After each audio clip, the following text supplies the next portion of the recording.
Hey YouTube and F and True community, JC, or actually I should say F and True followers. I'm JC Styles, I'm Stewie. or better known as Brian Crazy. Brian Crazy. Nice to see all you guys out there. We just finished watching Genesis 2011. This is a review of it. It was a fantastic event. In my opinion, I think it's probably the best that TNA's put on since Victory Road. Yeah. We saw a couple of good matches, a couple of great matches I should say. We saw a debut, and Multiple title changes. And we also saw a very shocking end to Genesis, which we'll get to in just a little bit. And my overall aspect of the pay-per-view was better than what the TNA has put out over the last 2 months since Bound for Glory. And I meant Bound for Glory, excuse me, I said Victory Road earlier, which was also an excellent event. We saw Motor City Machine Guns go at it with beer money. This match was awesome. It wasn't as great as their Victory Road 10 pay-per-view match that they had to win the TNA World titles. But my God, they've been TNA champs since Victory Road. Exactly, but that was a little bit later in the card. Let's start off with first things first. Our first match of the night was the X Division Championship. We had Kazarian go against Jay Lethal. This was a fantastic contest. It was. I thought it would have been a lot better than it was. I was expecting a little bit more high flying. At the beginning of the pay-per-view, I was like, oh, well, it's probably going to wind up being a fortune night. They're probably going to make a clean sweep. And this was the first of many matches, well, the first of 2 matches. And it was pretty decent. I'm not going to say it was great. It was decent. I enjoyed it. I would have liked to have seen a little bit more fast-paced than what they kind of like slowed it down a little bit. And for the X Division match, you usually see fast-paced, high fly. Well, I think the mat game was pretty on point tonight. Yeah, there wasn't too many high-flying spots, but I mean, I think Jay Lethal really put on a good show. To be honest, I think Kazarian was lacking a little bit. Not saying he's not a good athlete, but I think he was lacking a little bit. He did pick up a good decisive victory, and at the end of the day, win's a win. So, yeah. Throw it up. Jay Lethal, Kazarian winning the X Division Championship, which was, like I said, it was. I thought it was a decent match. It could have been a little bit longer. It could have been a little bit better, but not bad to start off the show. Then we went into the Knockouts Championship match, Mickie James versus defending champion Madison Rayne. Yes, and Madison Rayne has pretty much came up with any way to keep her championship in recent months, including interference from Tara, this, that, and the other. We saw more of that here tonight. Tara interfered. Madison picked up a victory. Mickie James showed really strong here tonight. She did. Unfortunately, it took a loaded left hand, which I know underneath that glove she had something wrapped because she really didn't use it all through the match, except for the last couple of seconds where she picked up the victory. I think the way she was tugging on it, she might have had something in the glove like brass knucks or something. She watched her tapes and picked up a couple moves from William Regal. That's why William Regal is my favorite wrestler. But moving on. Successful title defense by Madison Rayne. Well, successful, but a little cheesy, but Madison Rayne, I love her, so moving on. We had a tag team championship match Joey was talking about a little bit earlier. Fantastic contest, if not one of the matches of the night. We had beer money going against the defending Motor City Machine Guns. This match was kind of hard for me because I am both a beer money fan and I am a Motor City Machine Guns fan. And I kind of wish that the way that the match ended, I kind of wish that they would have let Motor City hold on to the titles. But this was a feud since last summer. And again, Fortune made a clean sweep, picking up the tag titles. And like Brian said, it was a fantastic match. Like I said earlier in the video, it was a fantastic match. But I think that their Victory Road from the summer was a lot better because there was a lot more passion in the match, just because the fact was that the Motor City Machine Guns never held the tag titles up until that night. So to see it go out to see them go out with the team that they defeated for the tag titles was pretty good, I thought it was a fantastic match. I mean, Shelley had a couple incredible spots, so did Sabin. So did Beer Money. I mean, they hit the DWI, drinking while investing, a phenomenal, well, not phenomenal, but a great tag team move, which is a powerbomb neckbreaker, which was innovative. It was very innovative, and also Robert Roode with the sheer brutality. We've seen him use a spine buster more and more in recent weeks, and he's just been dominating. I mean, he dominated in the singles competitions over the last few weeks on Impact, and we just saw more domination at Genesis. They did a fantastic job. Hats go off to both Motor City and Beer Money. Unfortunately, they couldn't pick up the win cleanly. They had to pull the tights to pick up the victory. Beer Money, your new TNA World Tag Team Champions. Yeah, pretty much summed it up. Next match on the card, we had Bully Ray, which I think that's the stupidest name going, go against Brother Devon. The match didn't really get interesting until when Devon started whipping Brother Bully Ray with the chain. With the chain, yeah. And I think they should let this match be a hardcore match if that's the way they were going to want to end it. You put two hardcore legends, you know, in kind of like the final confrontations, build that, and you don't even let them tear the house off. And I think it was kind of disappointing. And Bully Ray picked up the win. Devon got himself disqualified.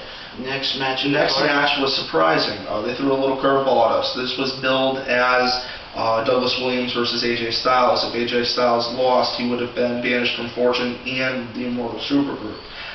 What ended up happening here is that AJ Styles was too injured to wrestle, quote unquote. I don't know if he really is, but whatever have you. Once I find out that info, we'll get it to you. I think it was just AJ was scared because of the stakes in the match. He made up a story that he was playing with his son, and his son rolled over his foot with a four-wheeler. Which, if his son's driving a four-wheeler, it's a little plastic truck. It doesn't weigh much. A four-wheeler, Joey. I think he's more referring to an actual kid's quad. They make quads for a kid four-wheeler. A kid's quad weighs several hundred pounds. Yeah, but if it weighed several hundred pounds, he wouldn't have been there tonight. You'd be surprised. Why would you even risk further injuring yourself if you actually had several hundred pounds roll over your foot? I don't think you'd be at the show. Hey, you're a professional. You gotta show up to work. I've been in car accidents and showed up to work 3 days later. So have I. I know you have. I had a big ass black and blue bruise. Sure did. But let me take this one. Sure. Okay. You had RVD, which was supposed to be. No, we totally skipped over. Oh. Hold on. I was in the middle of saying something here. You were supposed to see AJ Styles go against Douglas Williams. Yes. The last minute, Eric Bischoff interjects Abyss into the match. Abyss was brutal. I mean, his character's not my favorite these days. I definitely like kind of what they were doing with him right after he kind of turned heel mid-year. But I really wanted to see Williams win in this defense. It was a fantastic contest, though. We did end up seeing Abyss pick up the victory. He is the new television champion. We'll let Joey go into the next match. He's pretty psyched up about this. Let me give my brief thoughts on Douglas Williams in this match. Sure. I've seen Abyss in many title matches before. I've been watching TNA since at least 2006. I've seen Abyss go through some hardcore matches, especially with Sabu and at Lockdown 06 and Monsters Ball match with a Sabu. And I don't know, this match didn't really deliver as I thought it was. Williams was hurt, and I just think it was a way to get the strap off of him, just because he hurt his hand, and to see a champion defend the title hurt, it's kind of sucks because then the match will be kind of slow. Also, given with the storyline that Immortal is trying to gain control by trying to get all the championships, I think the match could have been definitely better if it was AJ and Douglas. Also, I'm not a big Douglas Williams fan, but he did go out there and try to give it his best with a broken hand, if it is broken, which I believe it is, after the onslaught that AJ gave on it. And, Abyss picked up the win at the end.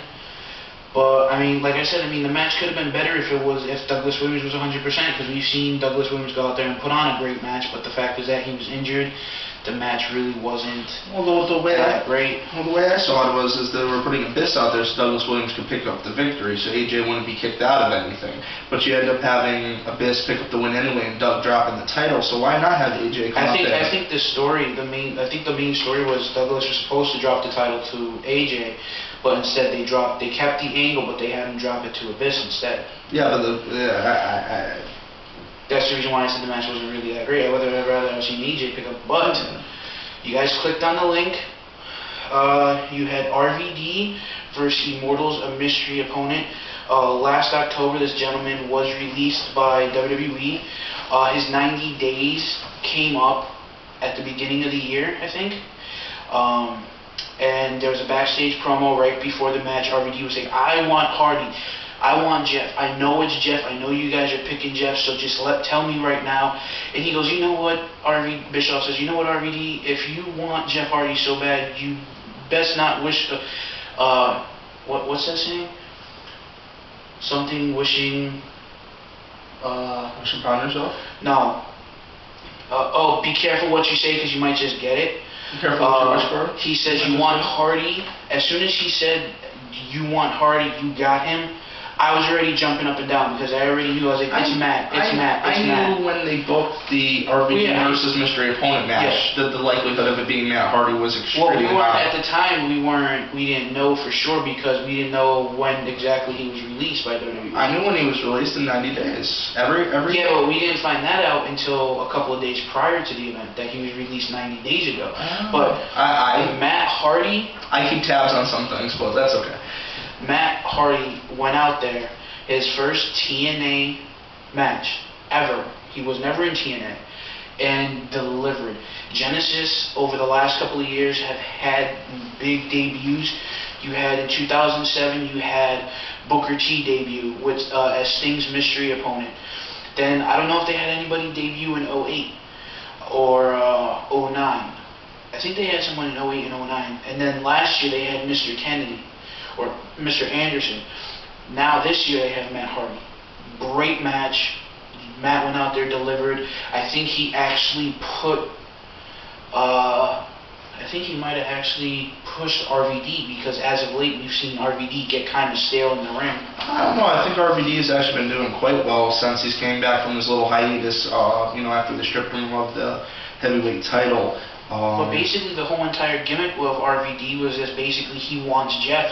And he can't have Jeff because he's not #1 contender. Well, we're going to get to that soon. That's not relevant. But Matt Hardy picked up a win in a great match, a great debut. Yeah, I want to throw my input in here. To be honest, I think Matt Hardy did okay out there. I think RVD did very well out there. I think we saw a lot of great spots from RVD. We saw an impressive 5-star frog splash. We saw a bunch of impressive footwork with the kicks. RVD has always been fantastic. Matt Hardy is good, but he's always been the weaker of the two Hardys, so he's going to really have to prove himself in TNA, especially against the current roster that they do have. They have a lot of guys who have proven themselves there already. I mean, what was Matt Hardy's biggest angle before he left WWE? Against Drew McIntyre, where Drew was whooping his ass every week. So I really hope his fortune does turn around for him. The best of luck to him. But he did pick up a good victory. So next we had the Double J, Double MA competition, which last week on Impact, Kurt Angle answered Jeff Jarrett's challenge. So this set it up for a 3 falls exhibition match between Double J and Kurt Angle, which I was really hoping to see more of a wrestling match. Well, that's the whole thing. It wasn't a wrestling match. It wasn't a wrestling match. It was an MMA, which Kurt Angle took all 3 falls. He would have he took the first 2 falls. He would have taken the 3rd fall had Jeff Jarrett not, basically break his own rules. And I think my question is to TNA and to everyone out there in the wrestling fan world. He's bringing, there's going to be 3 to the retirement party, and we all know who the 3rd person is, so could that possibly be Karen Angle / Jarrett?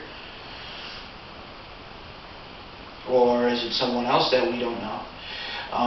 Good way to look at it. I actually, so hyped up from everything else that happened. I did remember that line, but I didn't put too much thought into it. And JC makes a good point. Think about it a little bit. If anybody else has a different opinion than what Jay had to say, let us know. I'm curious what everybody interprets that as. The overall aspect of the whole double J MMA, the double J double MA challenge bullshit. Well, to be honest though, Jeff Jarrett doesn't have a single MMA bone in his body. He just took what he saw on TV and just basically put it in TNA. Well, to be honest though, some of his moves were very... Hey, hold on. I've been talking for like 15 minutes here. Let me get in for a second. So, to be honest, I mean, I saw a house show earlier in the week, and he got answered by Tommy Dreamer for the Double J Double MA challenge, and my God, Jeff Jarrett put on a fucking clinic. So, but that wasn't more of a MMA type fight. It was more of like a wrestling match. There were some wrestling moves, but he was very shoot fighting too. I mean, you could see where he's really started to try to harness some skills here. I just don't really think they let him shine too much. They built Kurt Angle as the ultimate champion, this, that, and the other, and I don't know.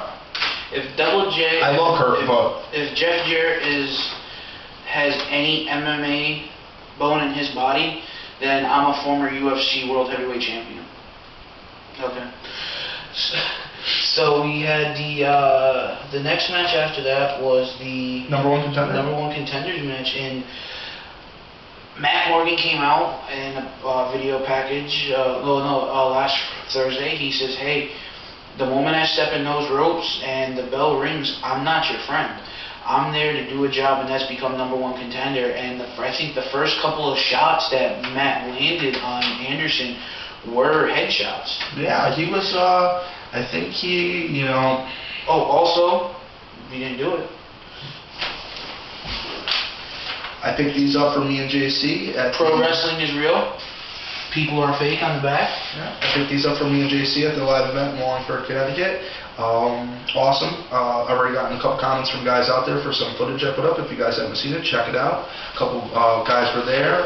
Real cool event. But moving on. This was a excellent match. But once the bell rung, Matt Morgan took the gloves off. He tried to protect Ken Anderson as much as he could. And I really think he honestly did. I mean, he even gave up his shot, not his shot, but his spot in Immortal and Fortune to try to do the right thing. But Ken Anderson wanted it the hard way, and Matt Morgan was giving it to him, really giving it to him. And then Fortune turns. Yeah, it's the thing about it is they've been building this up. I was hopefully thinking that they were going to give Morgan this spot because the fact is that he's come so close in the last couple of months and got screwed. And I was like, all right, you know what? They're gonna give it to Matt. They're gonna go out there. They're gonna deliver, and they exactly did that. They put on a great match.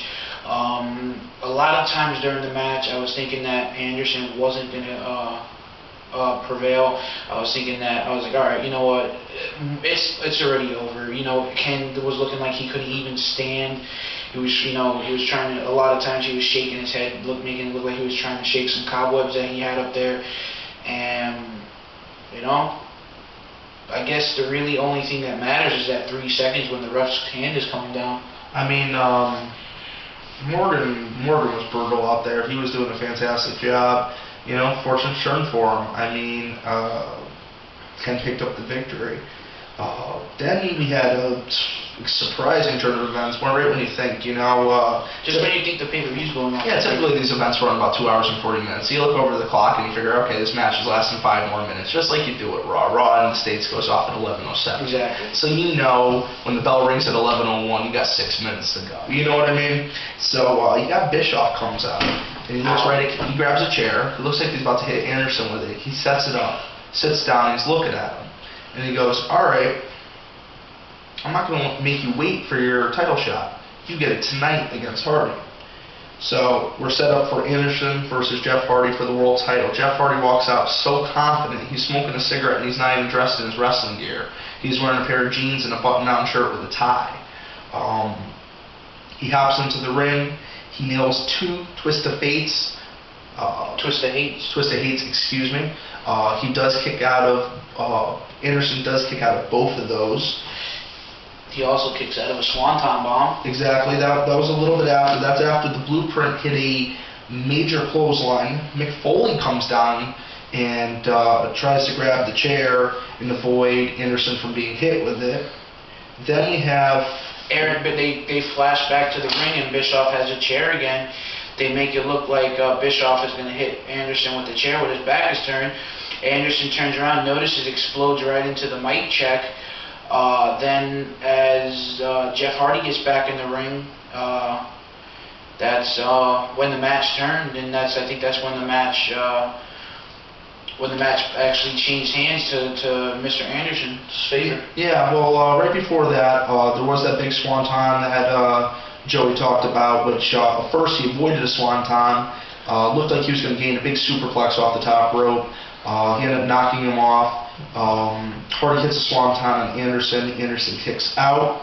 We had Anderson do this really impressive rolling front Samoan drop. For a lot of you that know, it's Mr. Anderson, when he was in WWE, he had a move called the Green Bay Plunge, which was a kind of a flipping Samoan drop, where he basically comes off the top rope and he kind of does like a flipping Samoan drop, and he called it the Green Bay Plunge, and that basically was a vertical standing Green Bay Plunge, and it was very innovative. I love it when he hits that move, and very impressive. He bounced up, and I was thinking, oh, he's going to win the match, and Jeff Hardy just popped right back up, and I think that's when he hit the second Twist of Hate, wasn't it? No, he actually hit a huge clothesline there. Then you see Matt Hardy come down the ringside. So, I mean, we've already had the Blueprint. We've already had Mick Foley. We've already had Flair. We've had TNA Security. We've had Bischoff.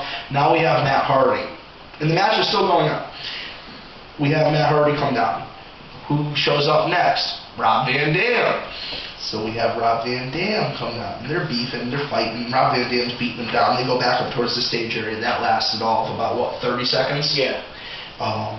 We go back into the ring.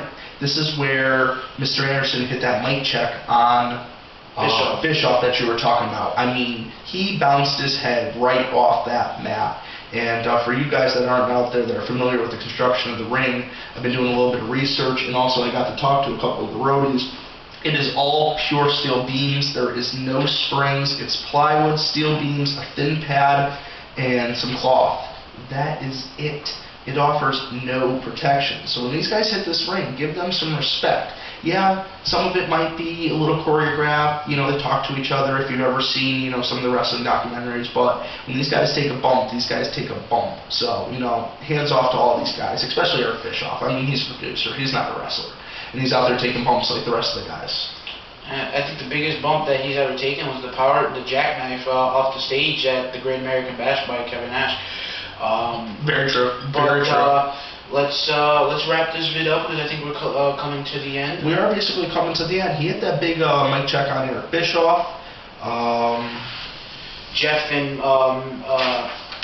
Anderson basically wrestle a couple more minutes. Then Anderson pops up and turns around and hits, and right when you thought Jeff was going to actually reverse it, Anderson basically like double clinched and friggin' hit the mic check, rolled him over, 1, 2, 3. Mr. Anderson, after 11 years in the business, finally got to that mountain where he wanted to be, but I think he would rather have preferred it to be in the WWE. But he is in TNA. He is a great competitor. He has great mic skills. You know, no one since The Rock has had the mic skills that Mr. Anderson has. He has a following. You know, it's not as big as the people when The Rock was wrestling, but he's definitely worth being the champion. And this kind of, where does this lead this for Immortal? Because Immortal doesn't have the main bargaining chip that they have. But to put a little thought into everything that JC just said, Kenny Anderson, yeah, I'm sure he would have wanted in WWE, but the way the things went down in WWE and the way TNA has treated him, I think he is very appreciative to the chance that he's been given, and I think he is going to carry this company with great pride, and I'm really curious what he's going to do with regards to Eric Young and getting back the real title belt. I want to know what the regards are, because now he has 2 contenders. Because they're going to set up at the next pay-per-view, it's going to be Morgan or Jeff Hardy. Well, arguably Jeff Hardy might be in some legal trouble. That's going to be unfolding. Actually has a hearing on the 15th, so that's only a few days away. We might not be seeing Jeff Hardy for quite some time, which I hope, unfortunately, it's a known fact about the wrestling world that there is a, major drug steroids, this, that, and the other. But a lot of these guys beat the shit out of their bodies, and they need some of the stuff to keep going to entertain you fans out there. And a lot of people, yes, and a lot of people don't understand that. And I'm not saying his methods were right. I'm not saying that he was wrong. I'm saying that. Let the justice system nail it out. He needs to solve his own problems to himself, but I hope the best for him. This isn't the first time he's had trouble with the law with drug possession. It was a lot of times he was released from the WWE due to drug problems, which again, like Brian said, a lot of these wrestlers travel the roads 365 days a year. They're actually 355 days a year. They're only with their families 10 days out of the year, and I thought they had like a 250-day travel schedule. No, it's like about 3. It's like 3? Yeah, it's like 350, somewhere around there. Maybe I'm thinking of TNA. They have a little bit lighter load because the Impact a lot of their tapings are in the Impact, so if anyone's really traveling. Well, here's an interesting tidbit for you right here.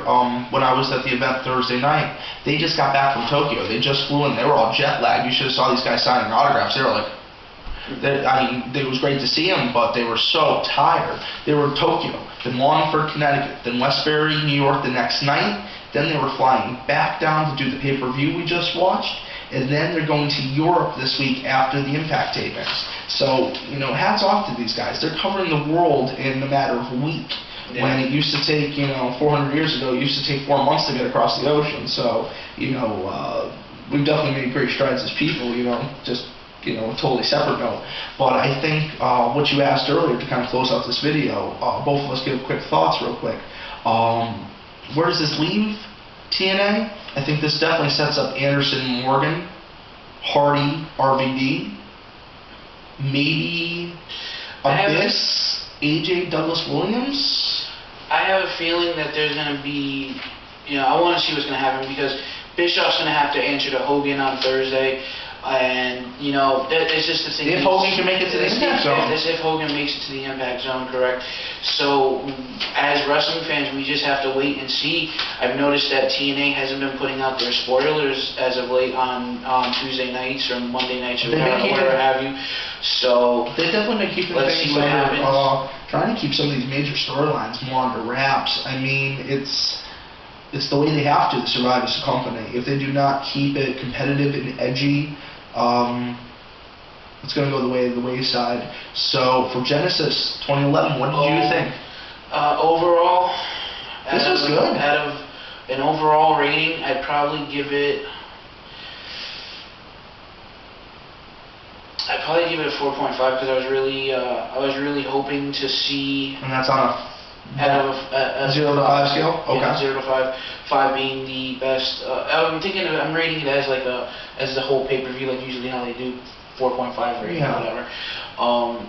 I'll give it about a 4, because AJ didn't wrestle, and I was really hoping to see AJ Douglas. I was kind of hoping to see Mickie James pick up the title. I'm a big Beer Money fan, so I was kind of cool in Motor City Machine Guns to see them tear the house off the roof off the house. I'm sorry, was pretty damn good. Also, I'm not a big Matt Marvin fan, but I do respect him and I do enjoy watching him wrestle. And I'm a big Mr. Anderson fan. I'm a big ass. But I think we've probably enjoyed Matt Morgan a lot more in these last few months. I mean, I enjoyed him from time that he, was tag champs with Hernandez, and that's kind of when I started liking Matt Morgan. But I thought it was kind of interesting the angle they did when he was the solo tag champ, and and then they really developed the singles personality, fantastic. But I'm looking at it as like an overall, like his whole career. You know, I really didn't like him as much, but then I started to really get into watching him. So it's kind of hard to pick. So I kind of was like, you know what?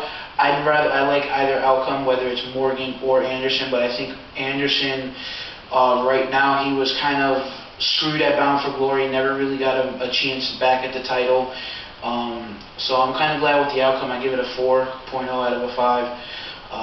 I kind of agree along with JC. I think that number is pretty good. If I do have to say match of the night, would probably have to be the tag match.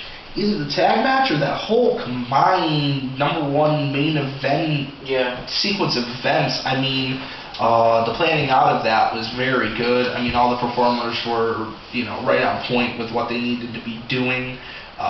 It was a very well put on show. I think TNA has definitely started this year off right, and hats off to them. Best 2011 that they could have. The best pay-per-view that they had since Bound for Glory. Since Bound for Glory, 10/10/10, my birthday, man. So now this year we have to see what they're going to do for 11/11/11, November 11th, 2011. So, guys, this has been JC Styles. Brian, started the video off with Stewie. Effing True Wrestling. Sure is. We'll see you guys tomorrow night with a Monday Night Raw review. Hopefully, if it's not too cold.